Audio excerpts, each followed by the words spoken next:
التقليم، كذلك على الطرق القيام بالتسميد الصحيح وعملية الجني بالطرق الصحيحة أيضا. أما فيما يخص البيوت البلاستيكية فقد تكلمنا عن كيفيات القيام بالإنتاج الصحيح تحت هذه البيوت المحمية ومقاييس تركيبها بطرق جيدة وأيضا تثبيتها في التربة. وفي الأخير تكلمنا عن عملية الري والطرق القيام بها بالطريقة الصحيحة وأيضا على حسب احتياجات كل نبات، وهذا من أجل الحصول على مردود جيد وتقليص تبذير هذه المادة الجد قيمة. أما فيما يخص الجانب التأميني إخواني الفلاحين، كل المنتجات النباتية مغطاة بوثيقة تأمينية تحميكم من أخطار غالبا ما تسبب لكم خسائر كبيرة ولا يمكن التحكم فيها. ولقد سلطنا الضوء في حصصنا السابقة إلى بعض الأخطار البسيطة مثل الحريق، البرد والفيضانات فيما يخص المحاصيل الكبرى. أيضا تكلمنا عن متعددات الأخطار التي تحميكم من الأخطار المناخية، أيضا الأخطار التابعة مثل الحرائق، الانفجارات، الأعطاب الكهربائية وكسر الآلات. نضرب مثال على ذلك شبكة الري في المستثمر. أما الشعبة التأمينية التي حظيت بحصة الأسد ألا وهي ضياع مردود الحبوب المسقية، لأنها موجهة إلى المزارعين المختصين في تكاثر البذور، لأنهم مطالبون باحترام المسار التقني من أجل الحصول على المردود المبتغى. لاكتتاب هذا النوع من العقود التأمينية يرجى التقرب من شبكتنا التجارية المتواجدة في كامل التراب الوطني، أين ستجدون إطارات جد مؤهلين خبراء، وهذا من أجل مرافقتكم الميدانية على طول اكتتابكم هذا العقد التأميني. هكذا وصلنا زميلتي ميموني إلى نهاية عدد اليوم، أما أنا سعيد جدا بطيب متابعتكم وإصغاكم. أنتم أخواتي الفلاحات، أنتم إخواني الفلاحين. نلتقي إن شاء الله في أعداد قادمة. أما نحن دائما ملتزمون بمبدأنا حقكم أمانة.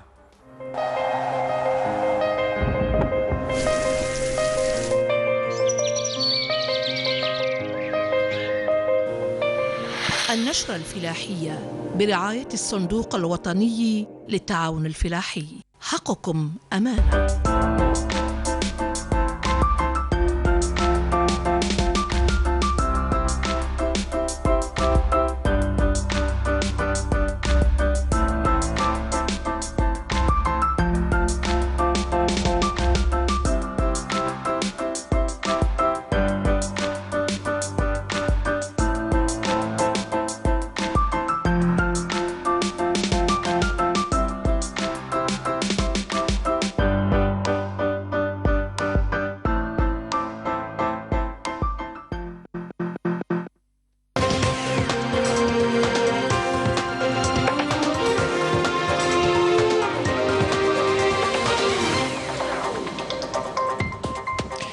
Madame, Monsieur, bonsoir. Merci de nous prêter attention à la une de l'actualité.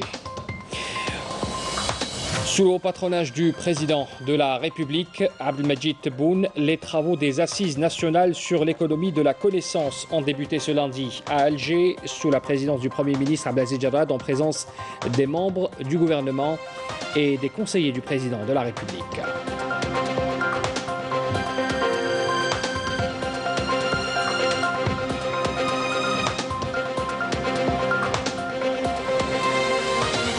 Dans le domaine de l'innovation, l'Algérie se distingue à l'international. La jeune Esma Béchir Bey de Béjaïa a été classée première du concours Tatawur, une compétition qui concerne les jeunes porteurs d'idées pour la région Moyen-Orient et Afrique du Nord, MENA.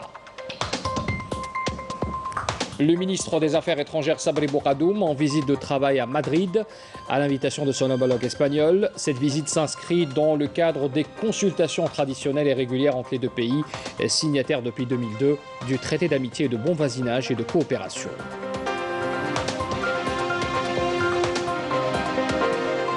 L'événement de ce lundi est également sportif. Les Verts aborderont ce soir leur match des éliminatoires de la Coupe d'Afrique face au Botswana au stade Mustapha Tchaker de Blida. Et même si les Algériens sont déjà qualifiés pour la prochaine CAN, les enjeux de cette rencontre restent importants. On en parlera également dans ce journal. Bienvenue à tous. Les travaux des Assises nationales sur l'économie de la connaissance ont débuté ce lundi à Alger sous la présidence du Premier ministre Abdelaziz Jarrad, en présence des membres du gouvernement et des conseillers du président. Et c'est un événement qui a été mis sous le haut patronage du président de la République, Abdelmadjid Tebboune, et organisé par le ministère délégué chargé de l'économie, de la connaissance et des start-up et le Conseil national économique, social et environnemental, le CNES. Alors ce sont des assises nationales étalées sur 2 jours qui doivent permettre de préparer les réformes nécessaires pour l'émergence d'une économie nationale basée sur la connaissance.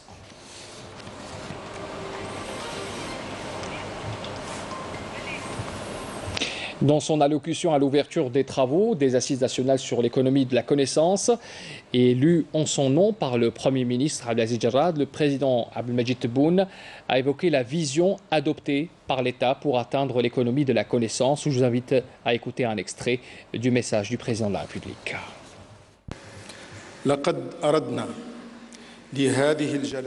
Nous avons voulu que ces assises soient un espace qui réunisse experts, chercheurs, opérateurs économiques et partenaires sociaux, mais également de jeunes entrepreneurs et jeunes créateurs, à travers une approche participative et globale. Vous n'êtes pas sans savoir que notre pays est confronté à de nouveaux défis pour passer d'une économie de rente à une économie diversifiée et productrice de richesses, ce qui requiert une rupture totale avec les anciens modes à travers le changement du modèle de développement économique, ce qui permettra d'intégrer le processus de développement économique mondial du XXIe siècle, un modèle basé sur l'élément humain et sur les potentialités et les compétences scientifiques que recèle notre pays. Le président de la République avait insisté également sur la nécessité de revoir l'approche liée à l'emploi et d'accélérer le processus de la transition numérique.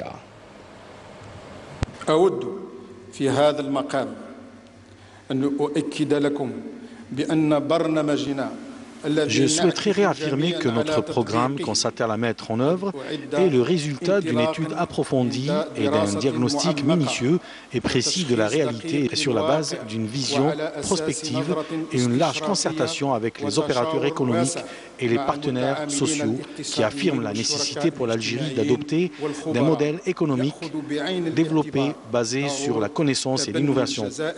Ce programme porte essentiellement sur l'élaboration d'un plan qui garantit la qualité et l'efficacité de l'enseignement au cœur du système éducatif et encourage la recherche scientifique et technologique en soutenant la coopération entre les universités, les laboratoires de recherche et les entreprises économiques.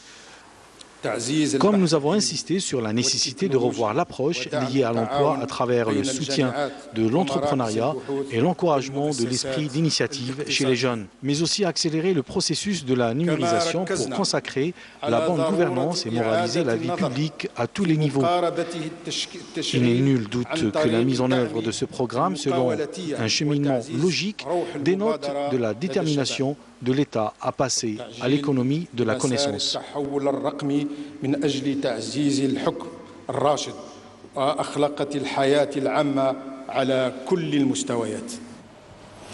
Le président de la République a appelé également les institutions de l'État à adhérer au processus de l'économie de la connaissance et à mettre en place des mécanismes à même de permettre une participation effective des compétences scientifiques nationales établies à l'étranger.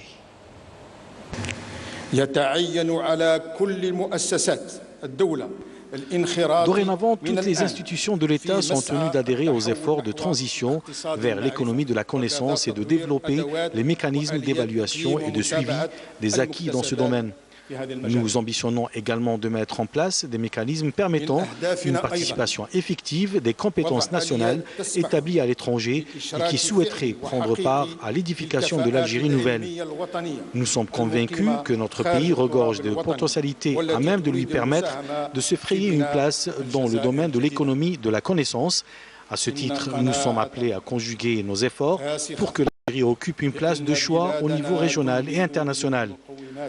L'Algérie valorise ses compétences et assure à ses enfants, tant à l'intérieur qu'à l'extérieur du pays, toutes les conditions d'innovation et de réussite pour aboutir à une économie forte basée sur la connaissance.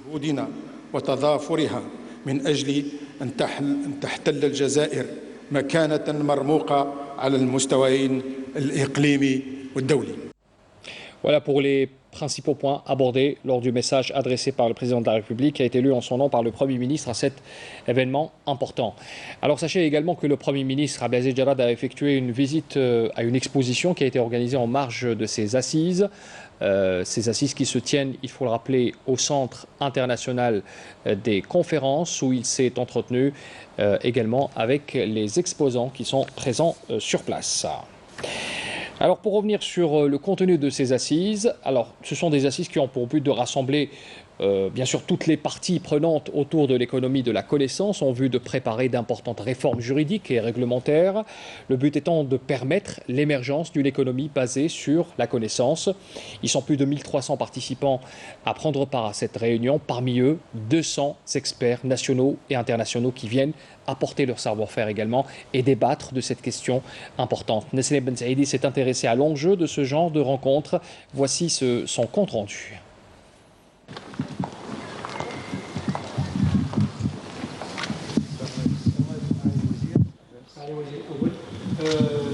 بعد ظهور جائحة كورونا سنة 2019 ارتقى فريق البحث بجامعة سيدي بلعباس تحت رئاسة الأستاذ عمار تيلماتين بابتكار وتطوير عدة أجهزة في مجال التطهير والتعقيم. الجهاز الأول هو جهاز تنقية مساحات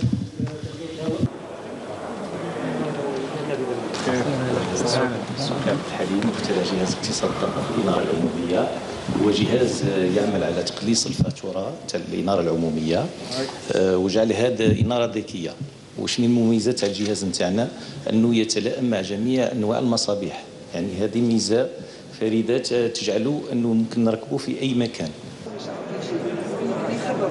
للسوق الجزائرية من خلال يعني تسهيل أو إدماجه ضمن دفتر الشروط. كما في سكيكدا على مستوى ولاية مسيلة احنا حاليا مخترع من سكيكدا وأنا من مستغان. نعم خصوصا الجهاز. Alors vous venez de voir bien sûr les échanges entre le Premier ministre et les exposants, comme je l'ai annoncé tout à l'heure. Abdelaziz Jarad qui s'est intéressé donc à ces jeunes porteurs d'idées, à ces start-upers. On revient à présent sur les travaux. Comme je l'annonçais tout à l'heure, des assises qui ont pour but de rassembler toutes ces parties qui prennent part à cet événement. 1300 participants, 200 experts qui ont été approchés, quelques-uns, par Nestlé Ben Saïdi pour poser la question sur l'enjeu de ce genre de rencontre pour la promotion des startups et de l'économie de la connaissance. Que ce soit dans le domaine de l'agriculture, de l'énergie ou encore médical, ces jeunes chercheurs ont mis tout leur savoir-faire au service de l'économie nationale, des potentialités intellectuelles créatrices qui permettront l'émergence d'une économie durable et ambitieuse. L'organisation de ces artistes dans l'optique d'élaborer une feuille de route pour promouvoir les leviers de la croissance à travers cette économie de la connaissance. Le dispositif consiste à réduire la consommation de l'énergie, de l'éclairage public, en adaptant l'éclairement de l'éclairage selon les besoins réels. الباياج بلاستيك هذا يخدموا به الفلاحين يغطوا به التراب باش يمبيشي لي موفيز زيرب ويغاردي ليميديتي دو سول. دونك كاين بروبليم كيفاش يتقبوا هذا الباياج باش يزرعوا فيه. أنا خدمت هذا لاباراي باش تعاون الفلاحين. Notre projet, c'est une start-up qui est spécialisée dans le diagnostic et le traitement du stress et des douleurs chroniques. Donc, on a développé un premier appareil qui est breveté. Des projets et idées qui ne peuvent se développer qu'à travers l'accompagnement des experts. Et nous, notre rôle, c'est de mettre ce pont entre les activités traditionnelles, l'économie traditionnelle, industrie, agriculture, services, tourisme et autres, et bien sûr ces nouveaux venus, cette nouvelle économie, et créer ce pont entre ces deux mondes, je dirais. Notre rôle, c'est de trouver les mécanismes, les produits et tout ce qui est technique en matière de financement pour que tous les projets de recherche, de développement et de l'innovation soient mis à jour. Plusieurs ateliers seront organisés en marge de cet événement avec différentes thématiques, à savoir l'encouragement de la recherche, le développement dans le secteur économique, le financement de l'innovation et la propriété intellectuelle. Alors, pour revenir sur le domaine de l'innovation en Algérie, l'Algérie se distingue à l'international avec notamment un exemple concret d'une jeune porteuse d'idées innovantes. Elle s'appelle Esma Beshir Bey de Béjaïa. Elle a été classée première du concours Tatawur. C'est une compétition, il faut savoir, qui concerne les jeunes porteurs d'idées pour la région Moyen-Orient et Afrique du Nord.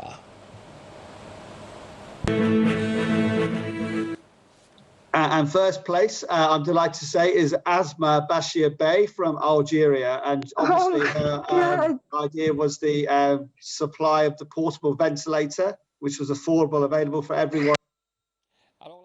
La jeune Esma Bashir Bey s'est distinguée, vous venez de le voir, par la fabrication d'un ventilateur fonctionnant sur batterie et alimenté par énergie solaire. L'idée est singulière, elle est de proposer cet appareil en pleine crise du Covid comme une alternative à moindre coût, accessible et transportable partout sur le globe. La jeune Esma, malgré son jeune âge, elle a 16 ans, il faut le rappeler, a réussi à séduire le jury par son idée innovante qui apporte une solution concrète à des milliers de personnes souffrant d'insuffisance respiratoire à travers le monde. Esma Beshir Bey, vous êtes avec nous par visioconférence depuis la ville de Béjaïa. Alors comment vous avez vécu cette distinction et comment vous est venue l'idée de fabriquer ce ventilateur? On rappelle encore une fois, vous avez seulement 16 ans, Esma. Bonjour, merci beaucoup pour cette invitation. Je m'appelle Beshir Bey Esma, j'ai 16 ans et je suis une étudiante à lycée mixte Amalo. J'habite à Bizio, wilaya de Béjaïa. J'ai trouvé une publicité de Tatawur sur Facebook. J'ai cliqué sur le lien et j'ai lu sur la compétition. C'était vraiment fascinant, ça m'a fasciné et inspiré à participer. J'ai même contacté des finalistes de l'année passée. J'ai choisi Good Health and Wellbeing, la santé et le bien-être humain, à cause de la pandémie du Covid-19 qui a vraiment affecté le monde et provoqué une pénurie du matériel médical, surtout les ventilateurs. En fait, c'est ma première compétition de ma vie. J'ai vu que c'est une très bonne opportunité à participer. J'ai pas vraiment vu que je serais la gagnante. Donc j'étais vraiment surpris et choquée que Esma d'Algérie est la gagnante du Tatawur. Je pense que je suis la première Algérienne d'être among the top 3. J'ai pas attendu ça. J'ai travaillé si dur. J'étais vraiment surpris et vraiment heureuse d'honorer mon pays, mon village, ma famille, mon lycée. J'étais vraiment très heureuse. J'ai créé PVM Supply, c'est un ventilateur portable qui a un prix raisonnable et valable pour tous les gens. Ça fonctionne avec l'énergie solaire et même la batterie, donc il est utilisable même dans les plus malheureuses places du monde. Alors Esma, vous avez présenté votre projet en anglais, vous êtes d'ailleurs plus anglophone que francophone. Il faut savoir que vous êtes au lycée, vous l'avez dit tout à l'heure, dans le public. Comment vous avez appris l'anglais et comment vous avez atteint ce niveau dans cette langue? J'ai pris l'anglais à moi-même, self-taught.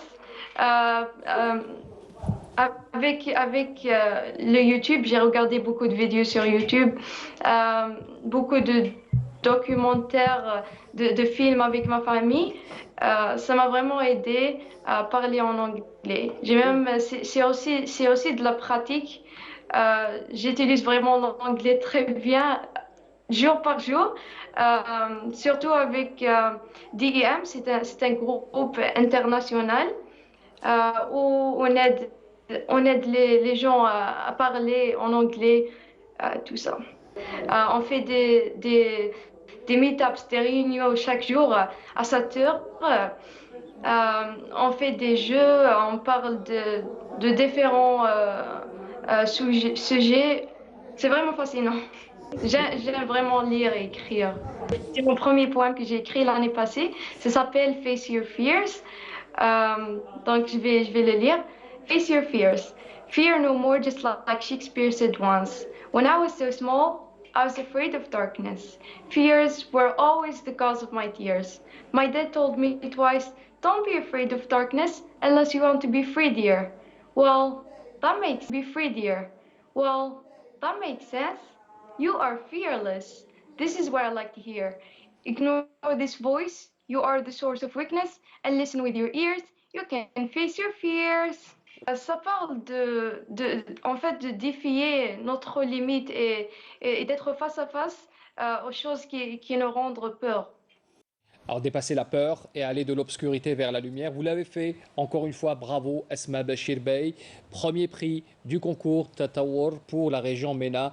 Vous étiez avec nous à partir de Béjaïa. Merci encore une fois et bravo pour cette distinction méritée. Dans l'actualité également, le ministre des Affaires étrangères Sabri Boukhadoum en visite de travail à Madrid à l'invitation de son homologue espagnol. Alors c'est une visite qui s'inscrit dans le cadre de consultations traditionnelles et régulières entre les deux pays, signataires depuis 2002 du traité d'amitié, de bon voisinage et de coopération. Le ministre des Affaires étrangères a été reçu d'ailleurs par les hautes personnalités espagnoles, à leur tête Sa Majesté le roi Philippe VI, auquel il a transmis un message du président de la République Abdelmejid Tebboune. Après une dense réunion de travail avec son homologue élargie aux délégations des deux pays, c'est face à la presse que Sabri Boukhadoum et Arantxa González Laya se sont félicités de l'excellence des relations bilatérales aux multiples volets. Las relaciones bilaterales con España tienen un valor estratégico para Argelia. Les relations bilatérales avec l'Espagne ont une valeur stratégique pour l'Algérie. Elles sont fondées sur la vision commune de l'avenir de la région méditerranéenne, sur la longue tradition de dialogue, de concertation politique, sur les relations historiques, culturelles et économiques consolidées et sur une convergence de points de vue sur les défis régionaux et internationaux auxquels nos deux pays sont confrontés. Sobre los desafíos regionales y internacionales a los que nuestros dos países se enfrentan. Juntos, este mediodía hemos repasado el estado de las relaciones bilatérales entre Ensemble, nous sommes revenus sur l'état des relations bilatérales entre l'Espagne et l'Algérie.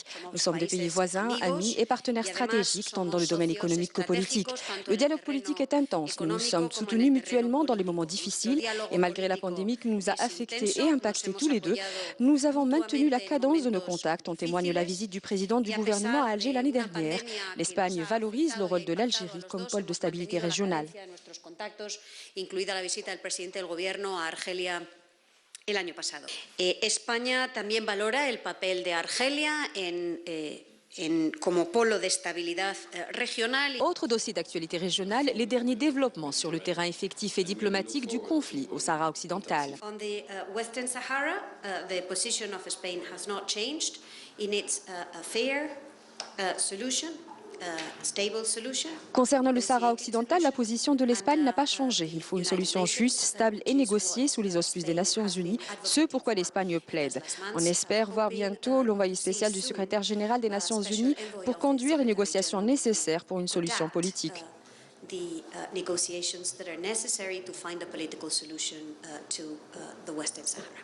As far as Western Sahara is concerned, let me restate the position of Algeria.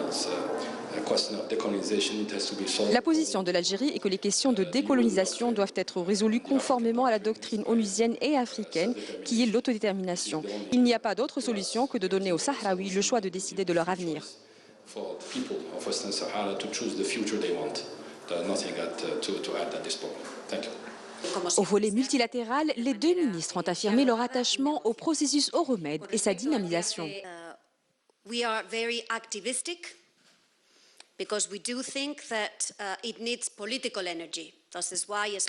Nous sommes très actifs parce que nous pensons qu'on a besoin d'énergie politique, raison pour laquelle l'Espagne a réuni les ministres des Affaires étrangères de la région en décembre dernier pour donner une impulsion aux relations entre les deux rives de la Méditerranée, espérant d'injecter une envie politique et nous allons continuer à parier sur la région Euromède et la région sud de l'Union européenne.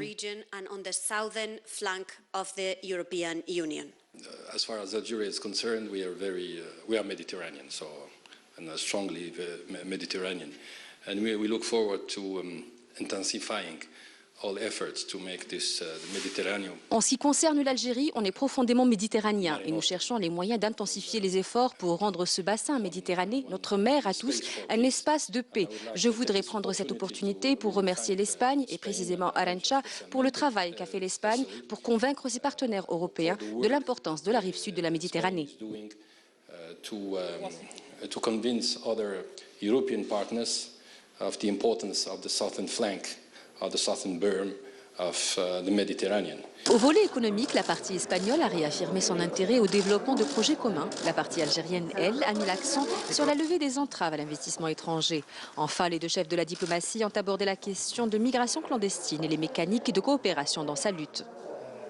Alors, il s'agissait bien sûr des échanges entre le ministre des Affaires étrangères et son homologue espagnol. Une partie importante qui a concerné la visite de Bocadoum en Espagne. On revient à présent sur l'intense activité diplomatique également et les audiences qui ont été donc accordées au ministre des Affaires étrangères, notamment avec le roi Philippe VI, auquel il avait transmis un message du président de la République, Abdelmejid Tebboune, une nouvelle fois à Feblouchetta. Programme au pas de charge que le chef de la diplomatie algérienne a eu lors de cette journée de visite de travail en Espagne. Reçu par les plus hautes autorités du pays, à commencer par le roi Philippe VI, fait exceptionnel au regard des traditions protocolaires du pays hôte. Car cette audience intervient après un entretien avec le président du gouvernement espagnol, Pedro Sánchez, durant lequel l'accent a été mis sur l'attachement des deux gouvernements au maintien de la 8e réunion de haut niveau dans l'agenda de 2020, ainsi que les dossiers d'actualité sécuritaire et politique régionale. Une marque de plus de la place stratégique qu'occupent mutuellement chacun des deux pays pour l'autre, confirmé par un traité d'amitié dont on s'apprête à fêter le 20e anniversaire. Et c'est la traduction parlementaire de cet esprit qui fut abordée avec Marichel Batet, la présidente du Congrès des députés, après le gel de l'ensemble des groupes d'amitié parlementaires au sein de cette institution. Autre volet, et pas des moindres, celui de la coopération dans le domaine des énergies renouvelables et de l'environnement. Au menu des entretiens avec Teresa Ribera, ministre de la Transition écologique et du défi démographique, qui a reçu une invitation officielle pour une visite de travail en Algérie dans les semaines à venir.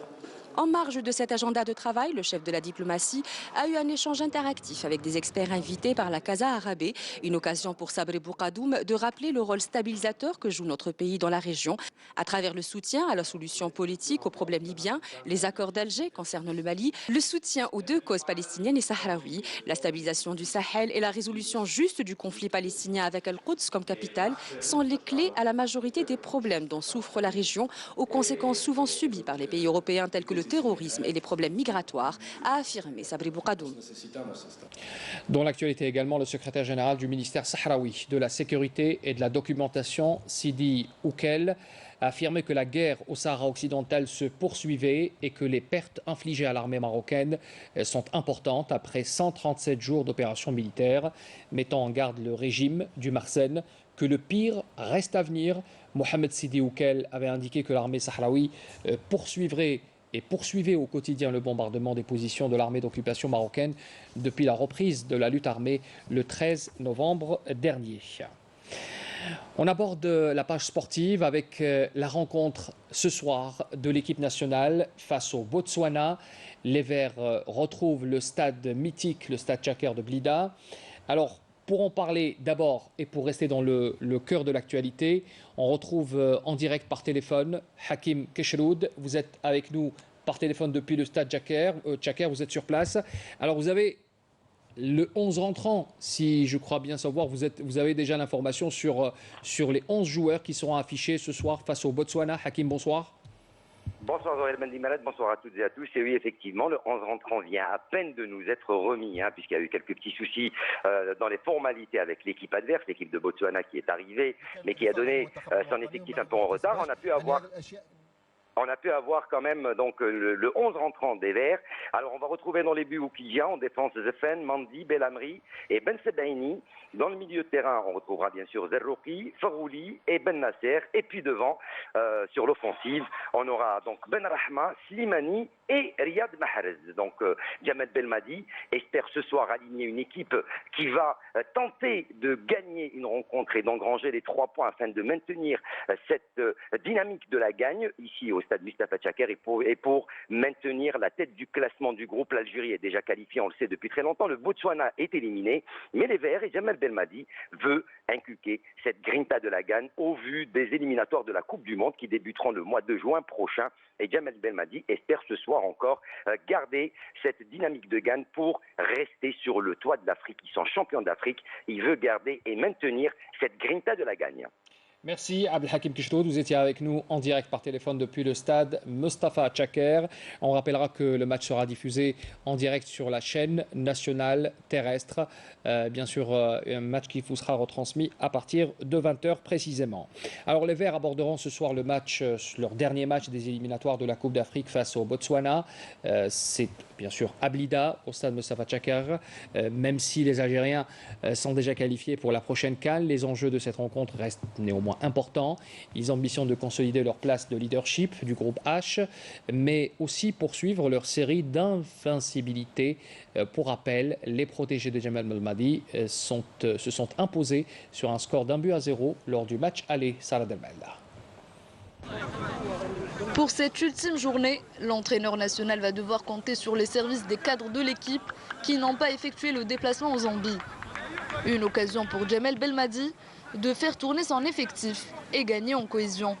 C'était prévu de toute manière, c'était déjà planifié, qu'il y a d'autres joueurs qui sont déjà ici, qui sont là, donc ils vont participer à cette rencontre. Et voilà, on va voir voilà, je ne vais pas dire des nouvelles têtes, on les connaît, mais voilà, peut-être de ces nouveaux joueurs qui sont arrivés, il y en a peut-être qui vont démarrer. Vous verrez ça au match. Là. Et après une longue absence, les Verts retrouveront ce soir la pelouse de Mostafa Tchaker et sont bien déterminés à réaliser un résultat positif. On va tout faire, Inch'Allah, pour se préparer au mieux, pour essayer de remporter ce match. Ils vont pas venir pour faire figuration, même s'ils ne sont pas qualifiés. Je pense que face à une équipe comme nous, ils vont vouloir faire quelque chose, ce qui est normal. Et c'est à nous de redoubler d'efforts, Inch'Allah, et de prendre le match de la meilleure des manières. Inch'Allah, Inch'Allah, on est bien concentré, dire les résultats. Nous sommes qualifiés, mais on va l'aborder comme c'était un match important, et c'est un match important, je pense, pour être invincible. Donc voilà, on va se donner les moyens de le gagner et donner le maximum, et pas le prendre à la légère. Un match sans enjeu pour les deux équipes sur le plan comptable, mais important pour les coéquipiers de Riyad Mahrez qui ambitionnent de consolider leur première place par une 4e victoire et du coup poursuivre leur série de 24 matchs sans défaite. Fin de ce journal, merci de l'avoir suivi, excellente soirée à tous, à demain.